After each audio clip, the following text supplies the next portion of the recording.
খবর শুনছেন বাংলা সংবাদ থেকে। প্রতিদিনের মতো আজকেও নিয়ে চলে এসেছি বাছাই করা কিছু গুরুত্বপূর্ণ খবর নিয়ে। শুরুতেই শিরোনাম। প্রয়োজনে আবার ইরান ঢুকবো, হুঙ্কার নেতানিয়াহুর। হুঁশিয়ারি লেবানন না ছাড়ার, সামরিক অভিযান চলবে গাজাতেও। বাণিজ্যিক রান্নার গ্যাসের দামে স্বস্তি, টানা কয়েক মাস বৃদ্ধির পর কমল সিলিন্ডারের দাম। হরমুজ খোলার সিদ্ধান্ত। জামিন পেয়েও জেল মুক্তি হল না প্রাক্তন মন্ত্রী উজ্জ্বলের। জমি মামলায় আবার গ্রেপ্তার তৃণমূল নেতা। কাউন্সিলর স্বামীকে গ্রেপ্তার করেছে এনআইএ। অপরূপার বিরুদ্ধে মামলা রজ্জু। বুধবার প্রাক্তন সাংসদকে থানায় ডাক। আদিবাসীদের বিশেষ ভাতা, ঘরে ঘরে পানীয় জল। প্রথম সফরে জঙ্গলমহলে একগুচ্ছ প্রতিশ্রুতি মুখ্যমন্ত্রী শুভেন্দুর। অভিষেকের শান্তিনিকেতনে আগন্তুকের হামলা, বাড়ি লক্ষ্য করে ছোড়া হলো ইট। বাড়তি নিরাপত্তা ব্যবস্থা কালীঘাটে। তারাতলায় ভেঙে পড়া গুদামের নকশা পুলিশের হাতে। কোথায় ত্রুটি খতিয়ে দেখবেন যাদবপুর বিশ্ববিদ্যালয়ের বিশেষজ্ঞরা। ইডি দপ্তরে হাজিরা সোনাপাপুর স্ত্রী। জমি দুর্নীতি মামলায় ধৃত জয় কামদারের সূত্র ধরে উঠে আসে সোমবার পোদ্দারের নাম। 21 জুলাই সভার অনুমতি আর পুরনো জায়গা নয়, দুই তৃণমূলকে জানিয়ে দিল পুলিশ। দুই শিবিরে জমিযুদ্ধ ইতি। নির্মাণিয়ান ভবনে ওয়ার্ড ভিত্তিক তালিকা তৈরির নির্দেশ কলকাতা পুরসভার। অডিটের আগে জোর প্রস্তুতি। হাওড়ায় ফের চলল বুলডোজার, বস্তি গুড়িয়ে দেওয়া হলো নিরাশ্রয়দের হাজার। দিল্লি মুম্বাই এক্সপ্রেসে স্লিপার বাসে অগ্নিকাণ্ড, ট্রলারের সঙ্গে ধাক্কা পরে ধরে যায় আগুন। মৃত 7, আহত কমপক্ষে 22 জন। ইরানের প্রেসিডেন্ট পেজিশকিয়ানের সঙ্গে ফোনালাপ মোদির, গুরুত্ব পেল হরমুজ প্রণালী দিয়ে অবাধে যাতায়াত প্রসঙ্গ। প্রত্যাঘাত শুরু আফগানিস্তানের, পাকিস্তানে আইএস ঘাঁটিতে আকাশপথে হামলা। তালিবান সরকারের দাবি নিহত জঙ্গিরা। বিশ্বকাপের শেষে 16ই আয়োজক দেশ মেক্সিকো, খুঁজেই পাওয়া গেল না কুয়েডের খেলায় সেই ঝাঁক। এতক্ষণ শুনলেন সংবাদ শিরোনাম, এবার আসছে বিস্তারিত খবরে।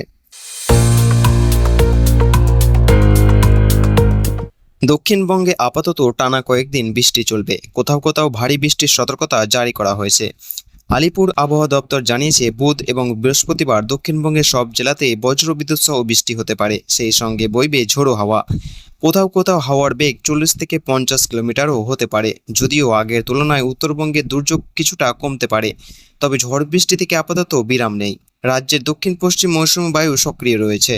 পাঞ্জাব থেকে বিহার পর্যন্ত বিস্তৃত রয়েছে মৌসুমী বায়ু অক্ষরেখা। এর ফলে বঙ্গোপসাগর থেকে প্রচুর পরিমাণে জলীয় বাষ্প এখন নিরবিচ্ছিন্নভাবে স্থলভাগে প্রবেশ করছে, যা বৃষ্টির জন্য অনুকূল পরিবেশ সৃষ্টির কারণ। আবহাওয়া অফিস জানিয়েছে, বুধবার কলকাতা সহ দক্ষিণবঙ্গের সব জেলাতেই ঝড় বৃষ্টি হতে পারে। হুগলি, পশ্চিম মেদিনীপুর, ঝাড়গ্রাম, পুরুলিয়া, বাঁকুড়া এবং পূর্ব বর্ধমানের জন্য কমলা সতর্কতা জারি করা হয়েছে। এই 6 জেলায় বৃষ্টির সঙ্গে 40 থেকে 50 কিলোমিটার বেগে ঝোড়ো হাওয়া বইতে পারে বলে পূর্বাভাস। বাকি জেলাগুলিতে 30 থেকে 40 কিলোমিটার বেগে দমকা হাওয়া বওয়ার সম্ভাবনা রয়েছে। বৃহস্পতিবারও একই আবহাওয়া থাকবে। দক্ষিণবঙ্গের সব জেলাতেই হলুদ সতর্কতা জারি করা হয়েছে। শুক্রবার দক্ষিণবঙ্গের 7 জেলায় হাওয়া বদলের সম্ভাবনা রয়েছে। কলকাতা, হাওড়া, হুগলি 2, বর্ধমান, বীরভূম এবং মুর্শিদাবাদের জন্য ঝড় বৃষ্টির কোনো সতর্কতা নেই। বাকি জেলায় আবহাওয়া পরিবর্তনের সম্ভাবনা কম। শনিবার থেকে আবার দক্ষিণবঙ্গের সব জেলাতেই ঝড় বৃষ্টির পরিমাণ বাড়তে পারে বলে পূর্বাভাস আলিপুর আবহাওয়া দপ্তরের। বুধবার ভারী থেকে মাঝারি বৃষ্টি হতে পারে উত্তরবঙ্গের সব জেলাতেই। সেই সঙ্গে 30 থেকে 40 কিলোমিটার বেগে ঝোড়ো হাওয়া বইতে পারে, জানালো আবহাওয়া দপ্তর। আগামী 7 দিন বিক্ষিপ্তভাবে বৃষ্টির পূর্বাভাস রয়েছে উত্তরবঙ্গে।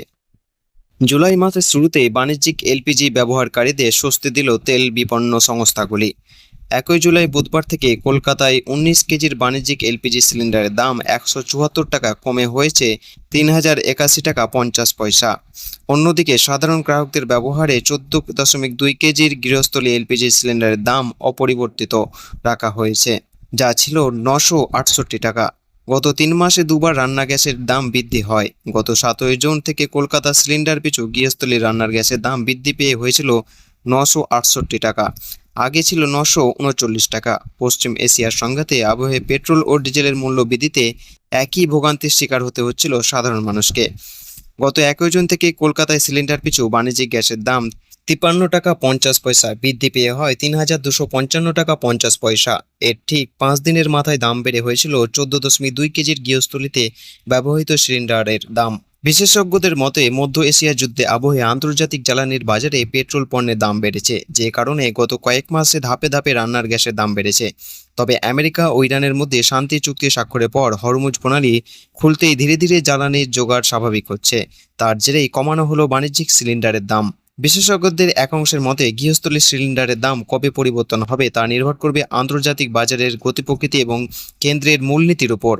বর্তমানে কলকাতায় 14.2 কেজির গৃহস্থলী এলপিজি সিলিন্ডারের দাম 968 টাকা, আর 19 কেজি বাণিজ্যিক সিলিন্ডারের দাম 3081 টাকা 50 পয়সা। বাণিজ্যিক গ্যাসের দাম বৃদ্ধির কারণে প্রভাব পড়েছিল ব্যবসায়ীদের ক্ষেত্রে, বিশেষ করে হোটেল, রেস্তোরাঁ, ক্যাটারিং এবং ছোট ব্যবসা খরচ অনেকটাই বেড়ে গিয়েছিল। এই মূল্যহ্রাস তাদের কিছুটা স্বস্তি দেবে বলে মনে করা হচ্ছে। দুর্ঘটনা কবলে পড়া তারাতলা নির্মাণীয় গুদামের পরিকাঠামোর নকশা হাতে পেল লালবাজারের বিশেষজ্ঞ তদন্তকারী দল। অনুমোদিত সেই নকশা দেওয়া হবে যাদবপুর বিশ্ববিদ্যালয়ের বিশেষজ্ঞদের। মূল নকশা মেনে ওই গুদাম তৈরি হচ্ছিল নাকি কিছু বদলেছে তা খতিয়ে দেখবেন তারা। গত বুধবার তারাতলার এক চায়ের গুদামে নির্মাণীয় কাঠামো ভেঙে পড়ে। শনিবার পর্যন্ত 16 জনের প্রাণহানির খবর রয়েছে। নিয়ম মেনে নকশা তৈরি হয়েছিল কিনা তা নিয়ে ইতিমধ্যেই প্রশ্ন উঠে গিয়েছে। শুধু তাই নয়, ওই নকশা তৈরির ক্ষেত্রে কোনো আর্থিক লেনদেন হয়েছিল কিনা তাও তদন্তকারীদের আতসকাচের নিচে রয়েছে। প্রায় 20,000 বর্গফুট এলাকার উপর গড়ে ওঠা গুদামটি নির্মাণ কাজ চলছিল গত 1.5 বছর ধরে।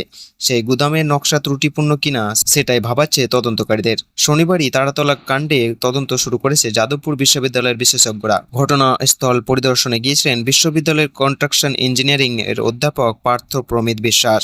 তিনি জানিয়েছেন খতিয়ে দেখা হবে ওই গুদামঘর নির্মাণের ঠিক কী ধরনের সামগ্রী ব্যবহার হয়েছিল, নকশা কেমন ছিল, নির্মাণের সময় কোনো গাফিলতি হয়েছিল কিনা। অন্যদিকে এই ঘটনায় ধৃত আব্দুল হামিদের বাড়িতে তল্লাশি চালাচ্ছে পুলিশ। সূত্রে খবর, এই নকশা অনুমোদন দালাল হিসেবে তিনি কাজ করছিলেন বলে জেরায় স্বীকার করেছেন হামিদ। তবে ঠিক কত টাকার লেনদেন হয়েছিল এবং কার কার কাছ থেকে সেই টাকা পৌঁছেছিল সেই সব প্রশ্নের উত্তর এখনও অধরা। হামিদকে জেরা করে বেশ কিছু তথ্য মিলেছে, সেই সূত্র ধরে তদন্ত চালাচ্ছে সিট।